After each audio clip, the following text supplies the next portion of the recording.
Serahkan jiwa dan raga, sejak itu ya mimpiku selalu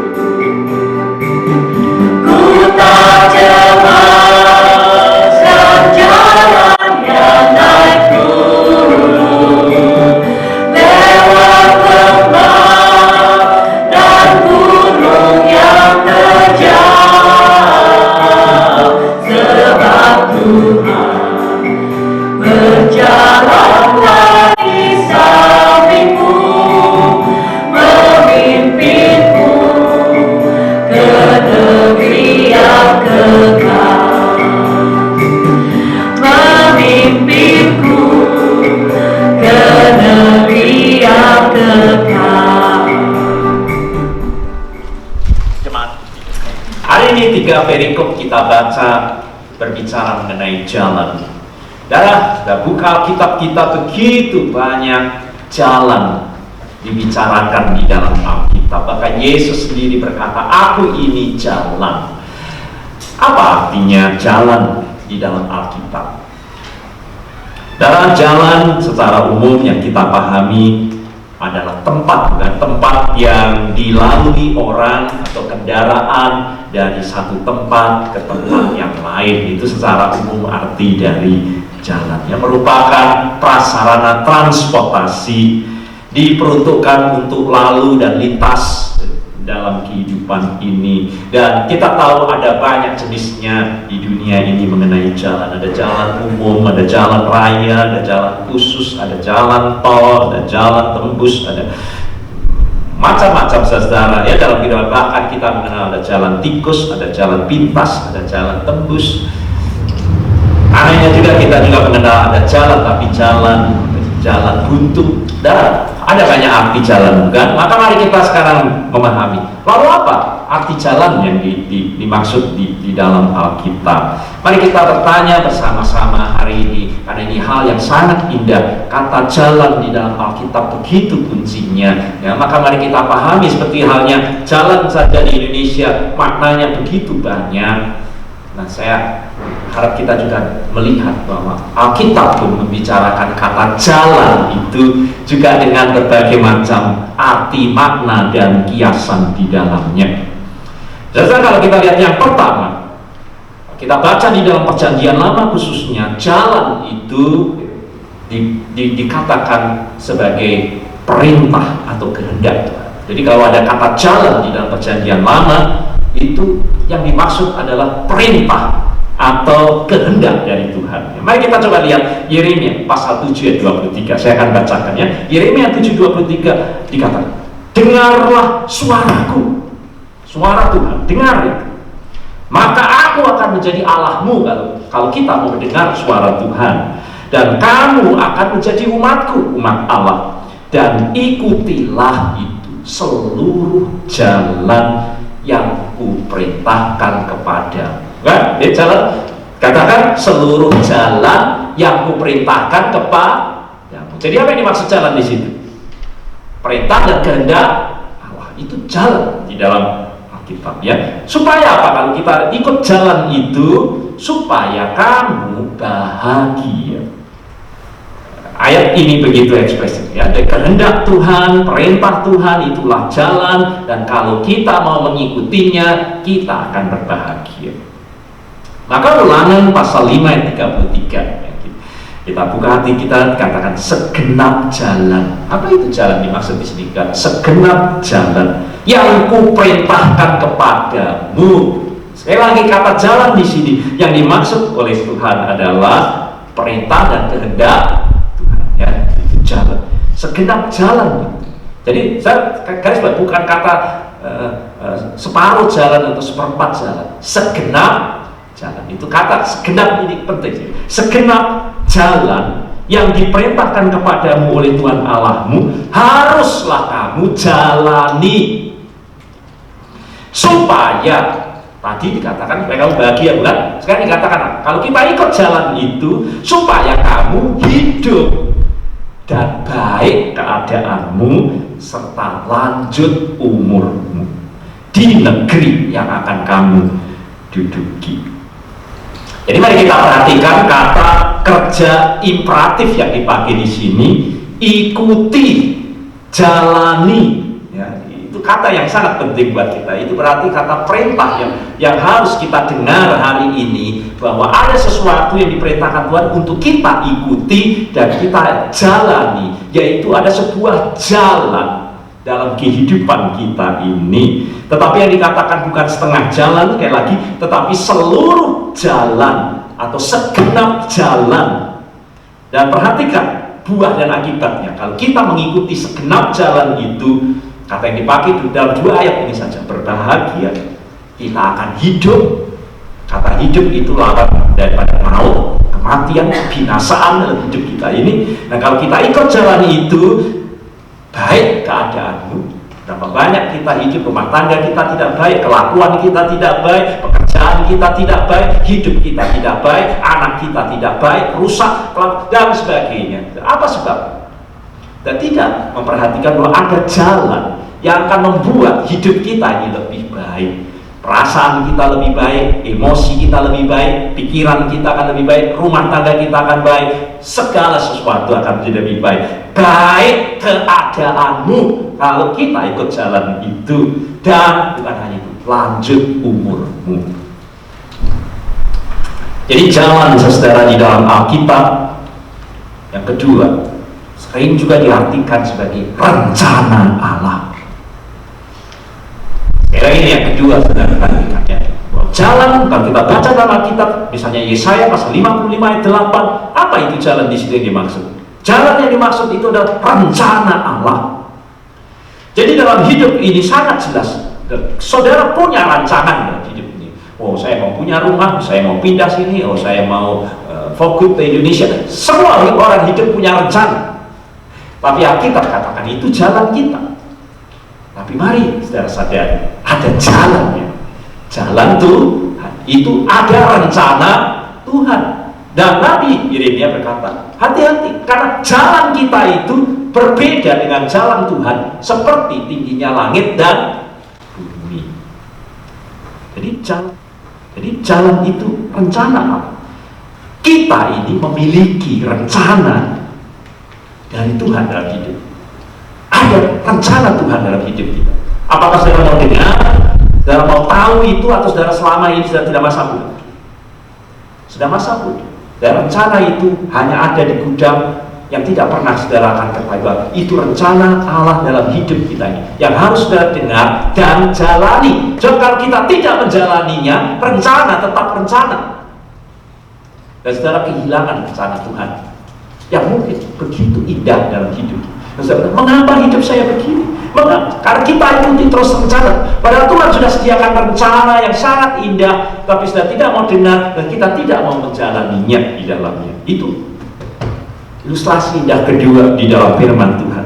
Jalan itu, rencana Tuhan, rancangan Tuhan adalah jalan yang akan membawa kita kepada damai dan sejahtera. Jadi, sebagai pendeta konseling, setiap orang, Pak, mengapa saya tidak bisa damai? Mengapa hidup saya tidak sejahtera? Jawabnya kan gampang, bukan? Karena jalan yang kita tempuh bukan jalan damai dan sejahtera. Tapi kalau kita memilih rancangan Tuhan sudah sediakan, jalan itu akan membawa kita kepada hidup damai dan hidup sejahtera. Jalan itu tidak akan membuat kita tersesat. Itu kata yang sering dipakai. Ada rancangan Tuhan yang membuat kita tidak tersesat di dalamnya.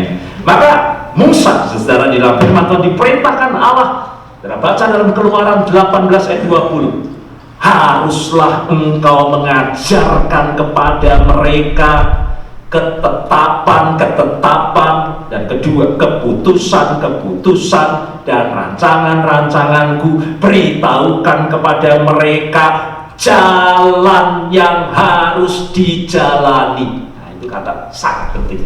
Itu kata yang dipakai di firman, jalan yang harus dijalani.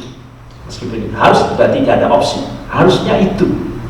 Tapi kenyataannya Israel tidak selalu begitu, karena dia terus lebih memilih jalannya sendiri. Jalan yang harus dijalani. Dan pemazmur, saudara-saudara, di dalam Mazmur 25 ayat 10 mengatakan dan mengingatkan kepada kita segala jalan Tuhan itu berarti kehendak Tuhan, perintah Tuhan, ketetapan Tuhan, rancangan Tuhan, rencana Tuhan dalam hidup kita, dan apapun dikatakan di situ adalah kasih setia Tuhan kepada kita dan kebenaran. Artinya tidak akan buat kita tersesat, itu benar bagi orang yang berpegang pada perjanjiannya dan peringatan-peringatannya. Itu juga yang dimaksud jalan. Jalan itu juga adalah janji Allah kepada kita dan peringatan Allah kepada kita. Jadi saudara, di dalam Alkitab kita diingatkan bahwa kita semua sadar atau tidak sadar, saudara, dimanapun saudara berada, Alkitab mengingatkan saudara sedang ada di jalan. Kita ini sedang dalam perjalanan. Dan perjalanan itu di dunia ini mau mampur mumpi sepintas saja. Jalan apa yang sedang kita jalani di dunia ini? Kita semua ini sedang menjalani kehidupan. Artinya kita sedang meniti sebuah jalan dalam hidup kita ini. Maka jalan pertama kita berkata, apa itu jalan itu? Dengan demikian jalan itu sesungguhnya adalah perilaku kita dalam hidup, gaya hidup kita ini, kelakuan kita ini, cara dan praktek hidup kita itu jalan. Jadi kalau kamu, apa yang kamu jalani, ya, itu berarti bagaimana itu kelakuanmu itu dalam hidup kita, itu jalan yang dimaksud di dalam Alkitab kita ini, gaya hidup kita ini, kelakuan kita, praktek hidup kita, cara hidup kita ini. Dan oleh karena itu, yang kedua yang diartikan dalam Alkitab itu adalah arah. Jadi jalan itu adalah arah kehidupan. Dengan gaya hidup saudara seperti itu, dengan perilaku saudara seperti itu, dengan kelakuan saudara seperti itu, dengan cara hidup seperti itu, saudara itu sedang menuju ke satu arah tertentu. Kalau saudara teruskan itu, saudara itu ada arahnya. Kemana itu nanti ujungnya? Itu yang dikatakan di dalam firman Tuhan. Dan arah jalan itu ada jalan Tuhan, tetapi ada jalan juga dari iblis. Kalau kita lihat tahap berikutnya dari katakan firman Tuhan, maka bacaan kita Kisah Para Rasul pasal 13:10 dikatakan, hai anak iblis, engkau penuh dengan rupa-rupa keinginan. Ya, rupa-rupa keinginan kita itu yang mendorong kita, perilaku kita, mungkin kita berselingkuh, mungkin kita korupsi, muncul dari keinginan kita dan menjadi jalan hidup kita ini. Dan dikatakan, hai anak iblis, engkau penuh dengan rupa-rupa keinginan dan tipu muslihat, kejahatan, engkau musuh segala kebenaran. Tidakkah engkau berhenti membelokkan jalan Tuhan yang lurus? Jadi kita lihat ada dua jalan kan? Maka lagu saya dalam dunia ada dua jalan, ya, lebar sempit, jalan Tuhan dan jalannya iblis dalam kehidupan kita ini. Maka mari kita bertanya hari ini, dan khotbah ini saudara dimaksudkan supaya kita semua bertanya. Kita sadar kita ini sedang ada di jalan, kita semua sedang berjalan dan sedang menuju ke satu arah tertentu dalam hidup kita ini, yang sedang kita tuju, yang sedang kita anut. Bukankah itu fungsi utama daripada jalan? Fungsi utama dari jalan yang sejati adalah untuk mencapai suatu tujuan. Saya mau ke LA dan butuh jalan, sudah butuh jalan. Kecuali kita terbang, ya. Untuk mencapai suatu tujuan, hal yang paling kita butuhkan adalah jalan, kan? Sebab tanpa jalan, sampai kapanpun kita tidak akan mencapai suatu tempat yang hendak kita tuju dalam hidup kita. Nah, begitu pula saudara, bila kita salah memilih jalan, kita mau ke sana tapi saudara salah pilih jalan, maka saudara akan tersesat dan saudara tidak akan sampai ke jalan yang sesungguhnya. Maka Yeremia saudara mengingatkan kepada kita, menyebut ada jalan kehidupan, ada jalan kematian. Dua jalan saja. Dalam dunia ada dua jalan. Kita sedang berjalan di mana? Apakah itu jalan kehidupan? Ataukah itu jalan kematian? Yeremia 21:28. Simpel, dua saja. Dan Tuhan Yesus sendiri, harus sudah baca di dalam Matius pasalnya yang ke-7 ayat 13, Yesus memperingatkan juga hal. Karena Yesus mengatakan ada jalan yang menuju kepada kebinasaan, maut, dan ada jalan yang menuju kepada kehidupan. Dua juga yang dikatakan Tuhan Yesus.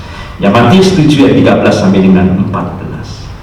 Nah, saudara, hari ini kita dengar puncak daripada jalan yang dibahas di dalam Alkitab. Kita boleh belajar banyak hal jalan, saudara akan sampai pada puncaknya. Itulah yang kita baca pada hari ini. Yohanes 14 ayat yang ke-6. Yesus berkata, "Akulah jalan." Dan luar biasa bukan? Hari ini kita lihat Yesus berkata, "Akulah jalan dan kebenaran." Jalan itu kebenaran dan kehidupan. Dan ini perintah sukacita buat kita hari ini.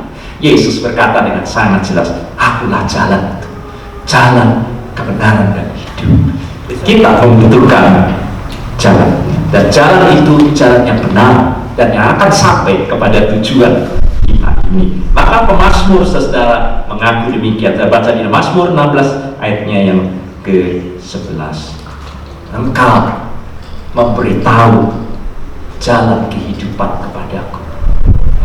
Itu seluruh perjanjian lama, perintahnya, kehendaknya, hukumnya, semuanya itu jalan yang ditunjukkan. Tetapi hari ini, saudara, kita mendengar yang lebih luar biasa. Yesus sendiri berkata sangat simpel, "Aku ini jalan, aku ini jalan." Jadi Yesus menegaskan bukan hanya sebagai petunjuk jalan.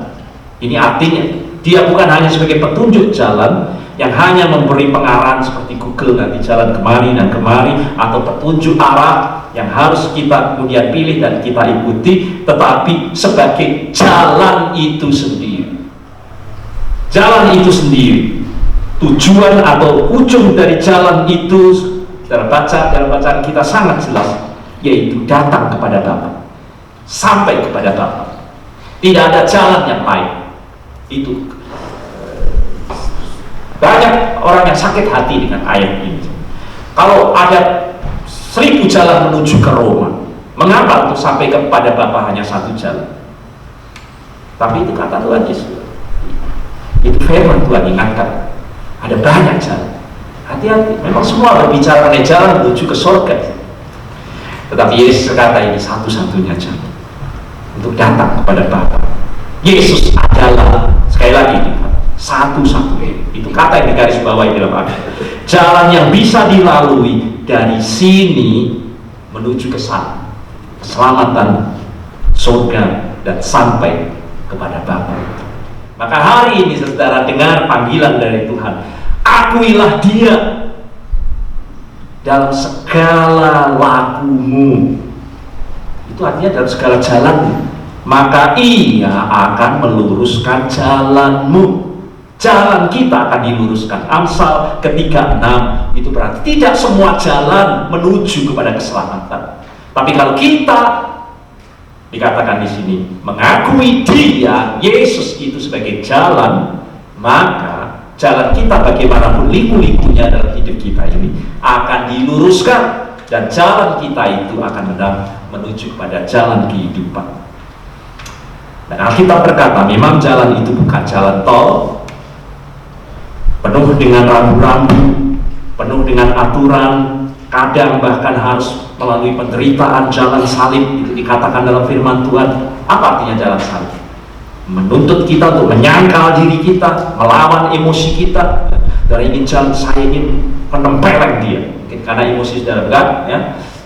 Tetapi kalau kita ingat, oh itu jalan kita, nah, Tuhan punya jalan yang lain. Tuhan punya jalan untuk memeluk dia, kan? Ya. Dan harus memikul salib, yang disebut memikul salib. Banyak, apa itu memikul salib? Dan mau menyangkal diri, pikiran saudara demikian, saudara dendam, sangkal diri saudara, lawan diri saudara. Pikul salib menyangkal diri, melawan emosi kita sendiri, melawan pikiran kita sendiri, melawan perasaan kita sendiri, melawan gengsi kita sendiri. Konsultasi dengan ibu, saya ini sudah tua, mungkin sudah hampir mati, masa saya itu harus yang lebih dahulu deketi anak? Kalau anak nggak mau, ada gengsi bukan? Dia yang harus ke saya begitu. Ada banyak dalam hidup ini kita harus menyangkal jalan salib dalam hidup kita. Tetapi firman Tuhan hari ini mengingatkan kepada kita, lebarlah pintu dan luaslah jalan menuju kebinasaan. Maka banyak orang memilih masuk melaluinya dan binasa. Tapi firman Tuhan ingatkan, ini jalan Tuhan, karena sesatlah pintu dan sempitlah jalan yang menuju kepada kehidupan. Dan hari ini sudah sempit sudah jalan, dan sedikit orang saja yang mau melewatinya. Matius pasal 7 13-14. Dan saya berdoa saudara hari ini kita mengenal jalan, ya, dan jalan itu jalan percaya kepada Tuhan Yesus, percayakan hidup kita sepenuhnya kepadanya. Keberadaan hidup kita ini akan dibuat teguh, seteguh batu karang. Percaya kepada Tuhan Yesus, itulah jalan segenap hati. Berarti kita tidak mengandalkan kekuatan kita dan kemampuan kita sendiri. Kita mengandalkan Allah di dalam kehidupan ini. Saya berdoa kiranya kita bisa berdoa sama seperti pemazmur yang berkata, sebab kepadamu lah aku percaya, karena Engkaulah jalan. Beritahu aku jalan, beritahu aku jalanmu yang harus kutempuh supaya aku hidup. Kiranya dulu kata Mazmur ini, Mazmur 143 ayat 8 menjadi doa kita semua. Amin.